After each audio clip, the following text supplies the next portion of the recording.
Hi, this is Greg from In5D, and today we're going to talk about who really runs this world. In ancient times, we were led to believe that the pharaohs had the greatest power, but they were merely covering up the fact that extraterrestrials were on the land long beforehand. As part of their cover-up, they changed the head of the Sphinx from a lion to the face of Pharaoh Khafra. Because this face is so disproportional, it's quite obvious that the original creation was not that of a man-lion hybrid. As civilizations grew while empires rose and fell, the next pyramid of control was represented by the monarchy, with the king at the top of the pyramid. As globalization increased, the new system of power became the Vatican, as crusades and inquisitions murdered millions of people throughout the years in their quest for ultimate global power. If you think you own anything, you're wrong. Even if you paid cash for your house, the Pope still owns it, according to the Papal Bull decrees of 1455 and 1493. According to researcher Santos Bonacci, in the year 1302, Pope Boniface VII created the first express trust in history. When the Crusaders left their homes and riches behind, the Church developed a plan to help their trusted friends. In essence, I will hand over my estate to you while I go to Jerusalem to fight for Christ. The person that's given the rights to these estates became the trustee, the owner of the property. In some cases, when the knights came back from fighting, they found out that the trustee decided to keep their possessions. The courts would not support the knights because the trustee had the right to keep their property. Because of the Roman Catholic Church's desire to control through their inquisitions, they decided that they would create the first express trust called Unum Sanctum, which was written on a papal bull and placed in their vault. On the papal bull, it says that all of the souls in the world belong to the Roman Catholic Church. And they do, because no one has challenged their claim. Your birth certificate is the title of the soul that they own in their registries. They have registered you, and that title is the title to your soul. The Holy See owns everything, so while you're lost at sea, the Vatican claims ownership of everything, just like they did to the knights who fought their wars.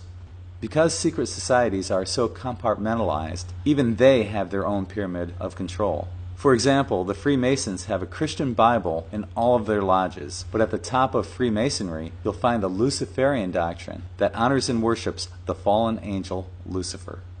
The highest level of Freemasonry is the 33rd degree, where they have a motto of Ordo ab Chao, which means order out of chaos. Many people believe the Vatican is at the top of the pyramid.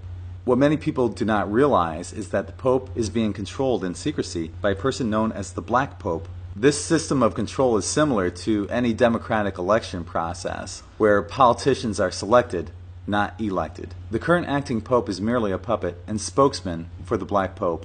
So, if the Pope is so powerful and has enough net worth to feed, clothe, and shelter every person on the planet, then why is there starvation and homelessness?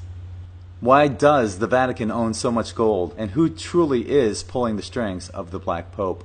According to the Sumerian texts, the Anunnaki came to this planet in search of gold to use as microdust in order to save their depleted atmosphere, similar to what we're seeing here on our own planet.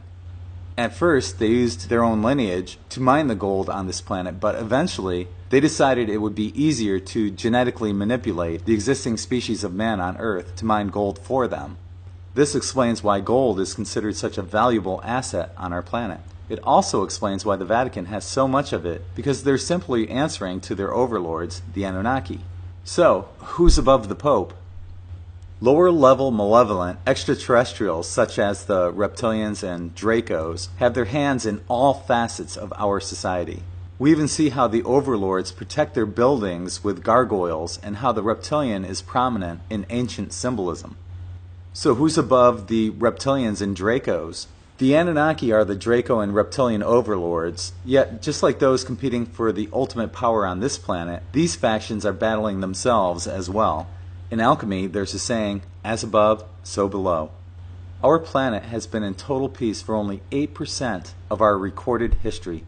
So, if as above, so below applies, then there are numerous wars going on in the heavens above. It once again boils down to power and control.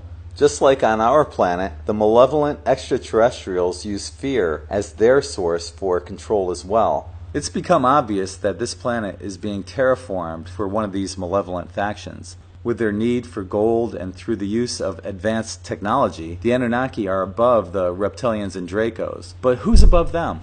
According to the Gnostic text, the Nag Hammadi, Archons are part of the Demiurge, who basically feed off of our fear through various control systems, such as religion, government, the mainstream media, and money. According to Cameron Day, Jehovah plays a main role in this deception, along with every religion that uses fear as a tool for control. They may come through as ascended masters or archangels as well, but basically they are unseen and feed off of negative energy perpetuated through fear. The Archons are basically imposing their dominance over another person or group of people and are violating our personal energy. So who's above the Archons?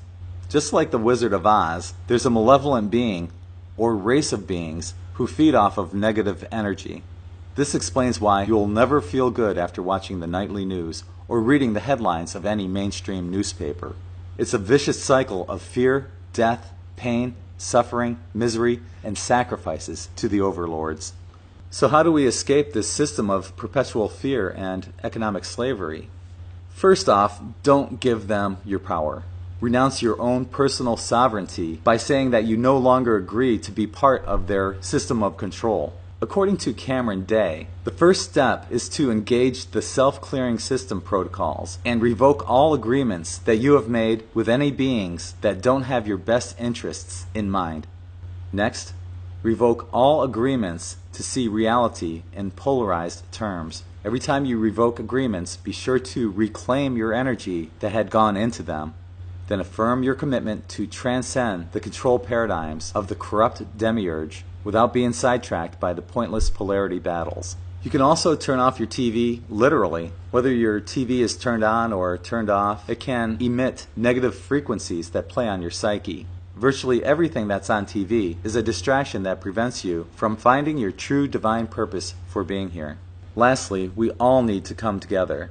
As I mentioned in this article, once the bottom of the pyramid unites, the rest will collapse.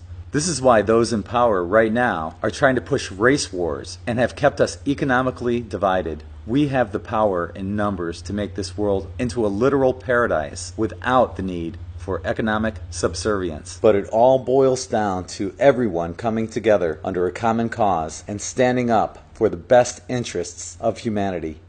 What are your thoughts? Leave a comment below. Please remember to like and to subscribe to In5D videos. That's it for now. This is Greg from In5D.